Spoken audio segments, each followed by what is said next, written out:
तो गाइस आज हम लोग शुरू कर रहे हैं चैप्टर नंबर 4 फिजिक्स का 12th क्लास का, और इसका नाम है magnetic effect of electric current. Chapter बहुत लंबा नहीं है, बट हाँ इसके न्यूमेरिकल थोड़ा सा एक बार को ट्रिकी हो सकते हैं, बट न्यूमेरिकल आप तभी अटेम्प्ट कर पाओगे जब आप इसका बेसिक आपको पता होगा। अब मैग्नेटिक इफेक्ट क्या है इलेक्ट्रिक करंट का, पहले वो बात करते हैं। अभी तक हमने जो पहले 3 चैप्टर्स पढ़े हैं वो आपके इलेक्ट्रिसिटी में थे, और उसमें इलेक्ट्रिक फील्ड्स के बारे में बात हुई थी, ठीक है, और उसकी इलेक्ट्रिक फील्ड लाइन भी थी अलग अलग, जैसे यहाँ पे मैग्नेटिक फील्ड लाइन हम पढ़ेंगे आगे, और इलेक्ट्रिक फील्ड के बारे में बात हुई थी जिसे हम ई से डिनोट करते थे। किससे डिनोट करते थे? ई से, कैपिटल ई से। अब हम जो बात कर रहे हैं वो हम बात कर रहे हैं मैग्नेटिक फील्ड के बारे में। इसके बारे में मैग्नेटिक, और मैग्नेटिक फील्ड को हम डिनोट करते हैं बी से। किससे? बी से। तो कैपिटल बी जो होता है वो मैग्नेटिक फील्ड होता है, ठीक है, और इसके एक वेक्टर होता है, तो इस तरह से हम डिनोट करेंगे इसे आगे। अब मैग्नेटिक फील्ड क्या होता है? बेसिकली कोई भी फील्ड, चाहे वो इलेक्ट्रिक हो चाहे वो मैग्नेटिक हो, वो ये चीज़ डिपेंड करती है कि कितने एरिया में वो फील्ड को हम एक्सपीरियंस कर सकते हैं, ठीक है, उसकी पावर को हम एक्सपीरियंस कितने एरिया में कर सकते हैं वो एक फील्ड कहलाती है। तो मैग्नेट की पावर को हम कितने एरिया में एक्सपीरियंस कर सकते हैं वो उसकी मैग्नेटिक फील्ड होती है, ठीक है। स्मॉल मैग्नेटिक फील्ड बी ना लेके हम डी बी लेते हैं। क्या लेते हैं? D B. मैग्नेटिक फील्ड की जो ऐसा यूनिट होती है वो होती है टेस्ला। क्या होती है? टेस्ला। वो गाड़ी वाले टेस्ला नहीं, टेस्ला निकोला टेस्ला वाला टेस्ला। तो मैग्नेटिक फील्ड जो होती है बहुत इंपॉर्टेंट है। इस चैप्टर के अंदर बहुत सारे लॉस पढ़ेंगे जो कि हम लोगों ने कुछ चैप्टर नंबर 1 के हिसाब से देखेंगे। जैसे चैप्टर 1 में हमने गॉसियन सरफेस पढ़ा था, गॉसियन लॉ पढ़ा था, गॉस लॉ। इधर आप एम्पियर सर्किट लॉ पढ़ेंगे, ठीक है, वहाँ पे गॉसियन सरफेस बनाए थे, इधर एम्पीरियन सरफेस बनाए। चैप्टर नंबर 1 में हमने पढ़ा था कूलम्स लॉ, और इधर हम पढ़ रहे हैं बायोट-सेवर्ट लॉ, जो कि काफ़ी हद तक कूलम्स लॉ से सिमिलर है। तो बहुत सारी चीज़ें हम इस चैप्टर में चैप्टर 1 की जैसी सिमिलर जाएंगी। ऐसा नहीं है कि कॉपी रहेगा, बट ये चीज़ें आप उसको कनेक्ट कर सकते हैं, ठीक है। तो शुरुआत करते हैं इस चैप्टर की, और शुरुआत करते हैं सबसे पहला लॉ से जिसका नाम है Biot Savart law, BSL, Biot-Savart law. और ये लॉ स्टेट करता है, कहता है कि जो चेंज इन मैग्नेटिक फील्ड है वो डायरेक्टली प्रोपोर्शनल होती है to the current element to the sine theta and inversely proportional to the square of distance between them. Basically पहले हम इसका डायग्राम देखते हैं, फिर उसके बाद हम आगे जाते हैं, फिगर देखते हैं। तो फिगर में हम यहाँ पे एक बहुत लॉन्ग एक कंडक्टर है जिसके अंदर करंट आई जा रहा है। हमने इतने बड़े कंडक्टर को नहीं दे सकते, तो हम एक बहुत छोटा सा करंट एलिमेंट, एक छोटा सा पॉइंट ले लेते हैं जिसको हम डीएल कहते हैं। क्या कहते हैं? डीएल। अब इस डीएल से एक पॉइंट पी पॉइंट पे एक मैग्नेटिक फील्ड जा रही है। अब मैग्नेटिक फील्ड 2 टाइप की होती है, ये भी ध्यान रखिए। एक होती है क्रॉस वाली मैग्नेटिक फील्ड, एक होती है डॉट वाली। क्रॉस वाली मैग्नेटिक फील्ड का मतलब होता है मैग्नेटिक फील्ड जो है वो इनसाइड द प्लेन जा रही है, इनसाइड द प्लेन। और डॉट वाली मैग्नेटिक फील्ड का मतलब होता है कि मैग्नेटिक फील्ड जो है वो आपकी तरफ को आ रही है। तो जो चीज़ आपकी तरफ को आ रही है वो डॉट वाली होगी, और जो चीज़ दूर जा रही है वो क्रॉस वाली होगी। यहाँ पे क्रॉस वाली मैग्नेटिक फील्ड है, इससे डिस्टेंस जो है डीएल का पी पॉइंट से वो है आर, और जो मैग्नेटिक फील्ड बन रही है वो है डीबी। इसके साथ साथ जो एंगल बन रहा है वो बन रहा है थीटा। क्या बन रहा है एंगल? बायोट-सेवर्ट लॉ बोलता है कि जो मैग्नेटिक फील्ड है वो डायरेक्टली प्रोपोर्शनल होगी करंट के। जितना करंट बढ़ेगा मैग्नेटिक फील्ड बढ़ेगी। डायरेक्टली प्रोपोर्शनल होगी डीएल की लेंथ की, जितनी लेंथ बढ़ेगी मैग्नेटिक फील्ड बढ़ेगी। डायरेक्टली प्रोपोर्शनल होगी साइन थीटा की, मतलब जो एंगल बन रहा है उसका साइन वाला कंपोनेंट। और डायरेक्टली इनवर्सली प्रोपोर्शनल होगी to the square of distance between them. जितना डिस्टेंस बढ़ेगा मैग्नेटिक फील्ड उतनी कम हो जानी है, उतनी बढ़नी नहीं है। ये वही है जो कूलम्स लॉ में आप लोगों ने पढ़ा था कि कूलम्स फोर्स जो थी वो डायरेक्ट इनवर्सली प्रोपोर्शनलिटी 1/r²। ये दोनों के दोनों को हम इनवर्स स्क्वायर लॉ भी कहते हैं। क्या कहते हैं? इनवर्स स्क्वायर लॉ, जहाँ पे अपॉन में इनवर्सली प्रोपोर्शनल होता है स्क्वायर ऑफ डिस्टेंस। तो इस तरह से जब ये चारों कंपोनेंट्स आ गए हमारे पास, इन चारों को हम जोड़ के हम बोल सकते हैं dB is directly proportional to IDL sin theta by r²। अब प्रोपोर्शनल है तो कांस्टेंट लगाना पड़ेगा। कूलम्स लॉ में कांस्टेंट कौन सा लगाया था? कि उसकी वैल्यू क्या थी? 1/4πε0। क्या थी? 1/4π। इधर जो कांस्टेंट लगा रहे हैं वो लगा रहे हैं μ0/4π। μ0/4π। एप्सिलॉन नॉट थी परमिटिविटी, और μ0 है परमिएबिलिटी। क्या है बच्चा? परमिएबिलिटी। और μ0/4π की एक वैल्यू होती है, जो वैल्यू होती है 10⁻⁷ टेस्ला मीटर पर एम्पियर। 10⁻⁷ आपको ध्यान रखनी है, जैसे कि कूलम्स कांस्टेंट की थी 9 × 10⁻⁹, क्योंकि न्यूमेरिकल में ये वैल्यू आपको ऐसे कैसी क्या मिलेगी।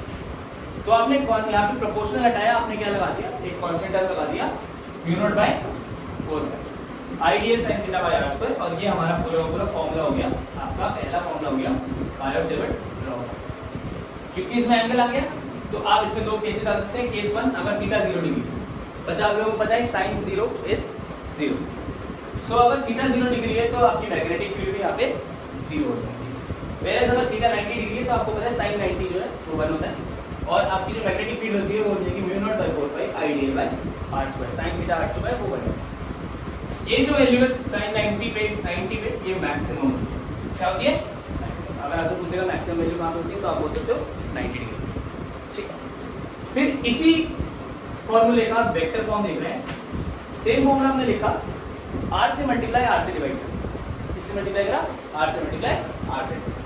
जब आर से मल्टीप्लाई कर दिया ऊपर तो ये बन गया I d l r sine theta, ये आर अंदर चला गया, और नीचे आर स्क्वायर तो था r square into r cube.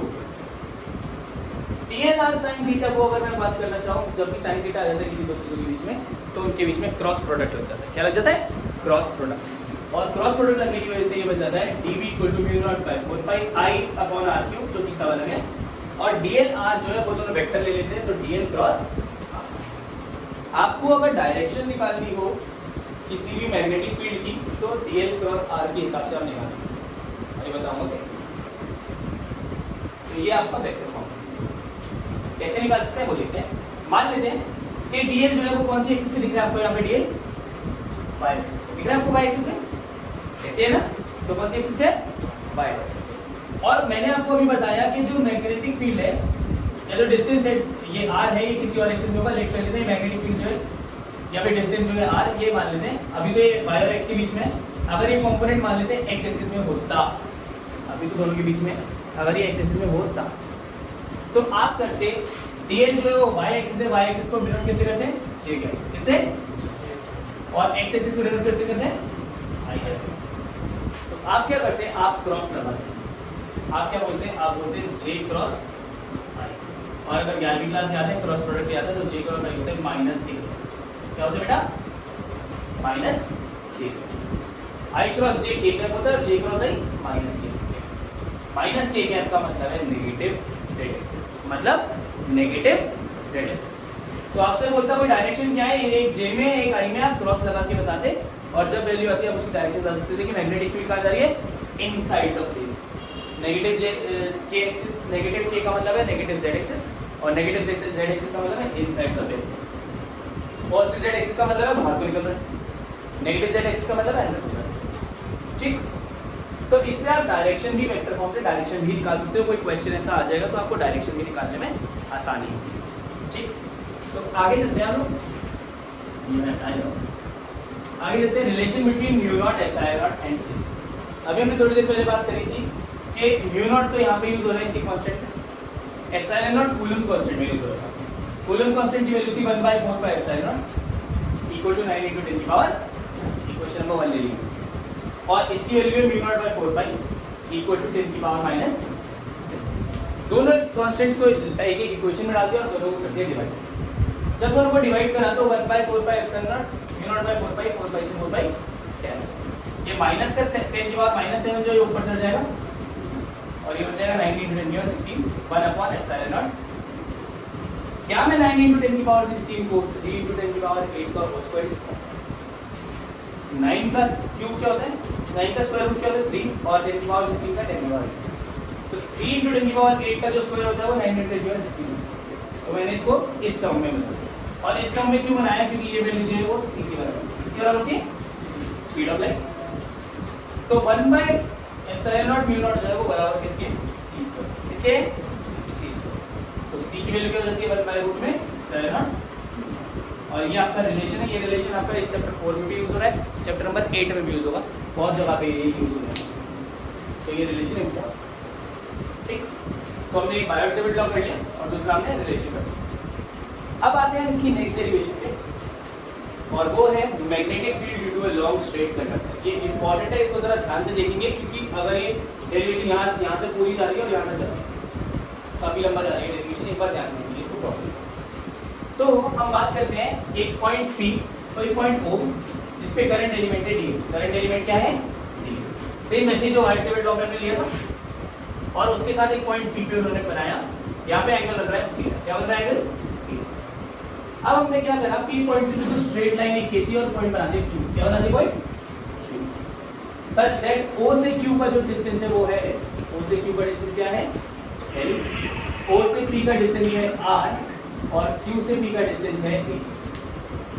ये ट्रायंगल की तीनों साइड्स हमने ले ली। इसका जो दूसरा एंगल यहाँ पे बन रहा है, एक तो 90 डिग्री एक थीटा है और तीसरा एंगल जो बन रहा है वो है फाई। क्या है, तो एंगल ओ पी क्यू जो है वो है आपका फाई। इसको आप नोट कर लीजिए, angle o p q is equal to phi. अगर मैं इस पॉइंट को ले लूं x और इसको ले लूं y, तो angle y p q, angle y p q जो है उसको ले लेता हूं मैं 5। क्या लेता हूं 5 y p q। कौन सा एंगल आ गया ये 5, क्योंकि ये 5 से नीचे की साइड है इसलिए नेगेटिव में रहेगा, ध्यान रखिए ये बात नहीं यूज करें। इसके अलावा ऊपर वाला जो एंगल है एंगल x p q वो है आपका 5। Angle x p q is equal to है 5। तो आप सारे 5 में कंफ्यूज नहीं होना। जो मेजर ट्रायंगल के बीच वाला एंगल है वो थीटा 5 है, ऊपर वाला 5 2 है और नीचे वाला जो पूरा एंगल बन रहा है वो 5 1। अब हम करते हैं शुरुआत इस डेरिवेशन की, ठीक है। तो इस डेरिवेशन को शुरुआत करने के लिए हम बायोट-सेवर्ट लॉ लगाते हैं, क्योंकि ये बायोट-सेवर्ट लॉ की ही एप्लीकेशन है। बायोट-सेवर्ट लॉ लगाते हैं, dv equal to mu naught by 4 pi i dl sin theta by r square. क्या ये यही तो है, यहां लगाते हैं। अब ट्रायंगल OQP यूज कर रहे हैं, ट्रायंगल OQP, ये 90 डिग्री वाला ये वाला ट्रायंगल, और इसमें से आपको बताएं एक एंगल 90, एक ट्रायंगल में तीनों एंगल मिला के कितने होते हैं 180 डिग्री। कितने, अगर एक 90 है तो बाकी दोनों मिला के कितने हो गए 90 डिग्री। तो angle theta plus angle phi जो है वो बराबर किसके होगा 90 डिग्री। इसका मतलब एंगल थीटा जो है वो किसके बराबर होगा 90 माइनस। डन। आप यहां से ये sin थीटा की वैल्यू को सब्स्टिट्यूट करेंगे, इसकी वैल्यू को सब्स्टिट्यूट करेंगे sin थीटा की जगह थीटा की जगह 90 माइनस फाई लगा दें और sin 90 minus phi is equal to हो जाएगा cos। क्या हो जाएगा, तो आपको याद रखना है sin थीटा की जगह आपके पास नई वैल्यू हो गई है cos, हम फाई के रिस्पेक्ट में ले आए। फिर हम अगली जो वैल्यू लेके आ रहे हैं वो r की वैल्यू को सब्स्टिट्यूट करेंगे। किसकी, पहले हमने sin थीटा की वैल्यू टाइप, अब r की वैल्यू टाइप। कैसे देखे जा सकते, cos फाई अगर इस ट्रायंगल में लगा दूं तो ये बन जाता है बेस अपॉन हाइपोटेन्यूज। क्या बन जाता है, बेस अपॉन, और बेस है a अपॉन r। अगर मैं r की वैल्यू को इधर फेंकूं cos फाई को नीचे ले जाऊं तो r equal to a upon cos phi, और 1 अपॉन cos फाई जो होता है वो होता है sec फाई। क्या होता है, तो r की भी वैल्यू चेंज हो गई है और r की वैल्यू बन गई है a sec फाई। अभी हम इसकी जगह पे यहाँ पे a sec फाई यूज करेंगे, sin थीटा की जगह क्या यूज करें cos फाई, और r की जगह पे क्या यूज करेंगे a sec। तीसरी चीज जो हमें चेंज करनी है वो है dl। क्या है dl। tan फाई अगर हमने लगा दिया, tan पे इस ट्रायंगल में लगा दिया tan फाई, तो वो होता है perpendicular by hypotenuse, perpendicular by sorry perpendicular by base, perpendicular by base, perpendicular by hypotenuse बेटा sin फाई होता है, tan होता है perpendicular by base. l upon a आ गया, l की वैल्यू जो आ गई वो a tan फाई। कितनी आ गई a tan फाई, और हमें l की वैल्यू नहीं चाहिए, हमें dl की वैल्यू चाहिए। किसकी वैल्यू चाहिए a। तो हमें इस l को डिफरेंशिएट करना है। क्या करना पड़ेगा, डिफरेंशिएटिंग l, l की जगह बन जाएगा dl, a की जगह रहेगा a, और tan फाई की डिफरेंशिएशन जो होती है वो होती है sec square phi d phi. तो आपके पास sin थीटा की वैल्यू चेंज हो गई, r की वैल्यू चेंज हो गई और dl की वैल्यू चेंज। तीनों वैल्यू चेंज होने के बाद इन तीनों को पुट कर देंगे यहाँ पे, ये बन जाएगा dv, सेम दिख रहा है, म्यू नॉट बाय 4 पाई ये रहा, i ये रहा, dl की जगह पे ये वैल्यू लगाएंगे a square a sec square phi d phi, sin theta की जगह लगाएंगे cos फाई, और r की जगह पे लगाएंगे ये रहा r की वैल्यू, r स्क्वायर की जगह पे a स्क्वायर sec स्क्वायर। अब एक a से एक a कैंसिल हो जाएगा, sec स्क्वायर फाई से sec स्क्वायर फाई कैंसिल, और बचेगा क्या हमारे पास dv इक्वल टू, सब लोग इधर dv equal to mu naught by 4 pi i by a, क्या बन गया cos phi d phi, cos phi. आपको बताइए dv की वैल्यू है, किसकी वैल्यू है ये dv की, हमें dv की वैल्यू नहीं, हमें b की वैल्यू निकालनी है। तो b जो है वो dv की इंटीग्रेशन, dv की क्या होगी ये पूरी की पूरी टर्म कांस्टेंट है, इसकी इंटीग्रेशन होगी नहीं, बाहर आ जाएगी। इंटीग्रेशन होगी सिर्फ cos phi d phi की, जो कि होती है sin। क्या होती है? sin। और ये वैल्यू phi1 माइनस phi1 से phi2 इन दोनों की वैल्यूज पुट होगी, upper limit minus lower limit, और ये आपकी मैग्नेटिक फील्ड आ जाएगी mu naught I upon 4 pi a sin phi by 2 plus sin phi by 5। अब इनकी वैल्यूज के हिसाब से कुछ भी क्वेश्चन कर सकते हैं। इस पूरी चीज से हम ये रिलेट करें कि B और A का क्या रिलेशन, B क्या है? मैग्नेटिक फील्ड, और A क्या है? इससे परपेंडिकुलर डिस्टेंस। ये जो करंट एलिमेंट है, कंडक्टर है, उससे परपेंडिकुलर डिस्टेंस। A क्या है? कंडक्टर से कितना दूर है। और अगर हम इन दोनों की रिलेशन देखें ध्यान से, तो B जो है वो यहाँ पे देखेंगे, B जो है इनवर्सली प्रोपोर्शनल है A।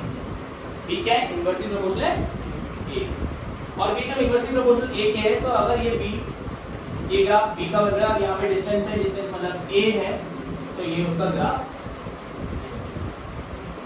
ठीक है, ये आपकी पूरी डेरिवेशन है जो हमने पार्ट 1 वाली टॉपिक में कंप्लीट करी है। यहाँ पे हम लोगों ने बायोट-सेवर्ट लॉ देखा, इसका वेक्टर फॉर्म देखा, एक रिलेशन देखा, और magnetic field due to a long straight conductor. इसके अलावा 3 रूल्स भी हैं जो हमें इसके अंदर में फॉलो करने हैं, देखते हैं, जिससे कि हमारा पूरा टॉपिक जो है ये वाला वो कंप्लीट कवर हो जाए। और सबसे पहला जो रूल है वो है एम्पियर स्विमिंग रूल या ampere swimming law.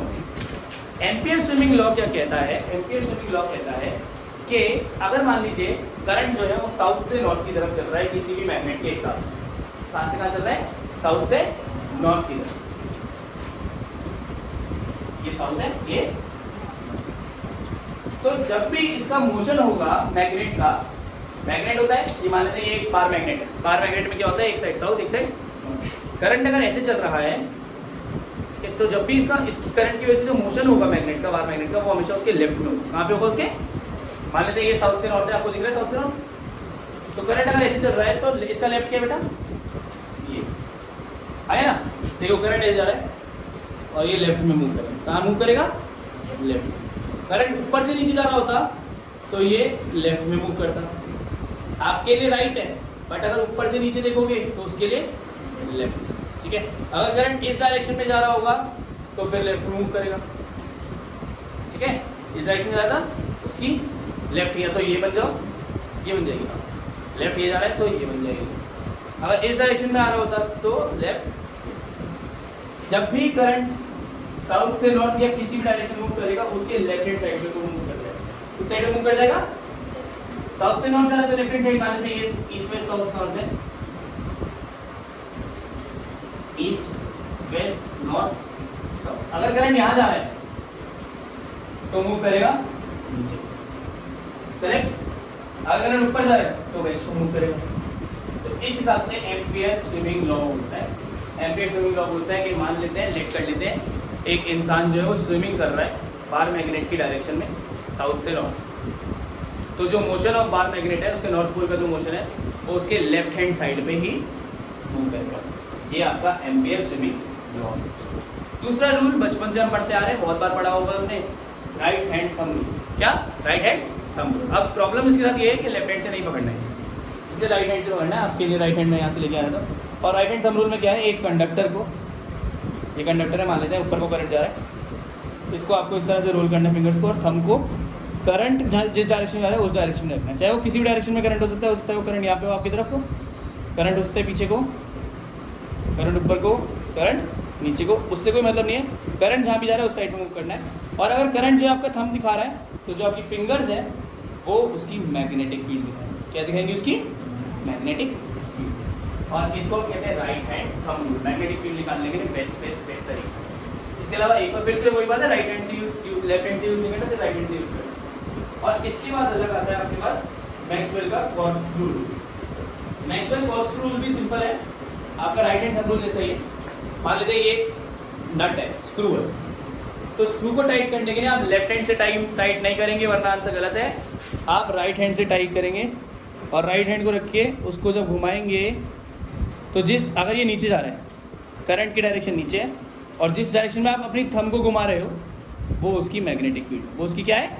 Magnetic field. तो ये मेजरली पूरा टॉपिक है, टॉपिक नंबर 1। ज़्यादा मुश्किल टॉपिक क्या है? बेसिक टॉपिक है। बट इसमें काफ़ी क्वेश्चन है जो आपको करने हैं, ठीक है। साथ साथ में मैं ये बोलूँगा कि आप साथ साथ में PYQs उठा दो और जो टॉपिक में है उसकी क्वेश्चंस और डेरिवेशन ऑफ PYQ सारे न्यूमेरिकल्स करने शुरू कर दो, वरना ये दिक्कत हो जाती है, ठीक है। Thank you, see you in the next topic.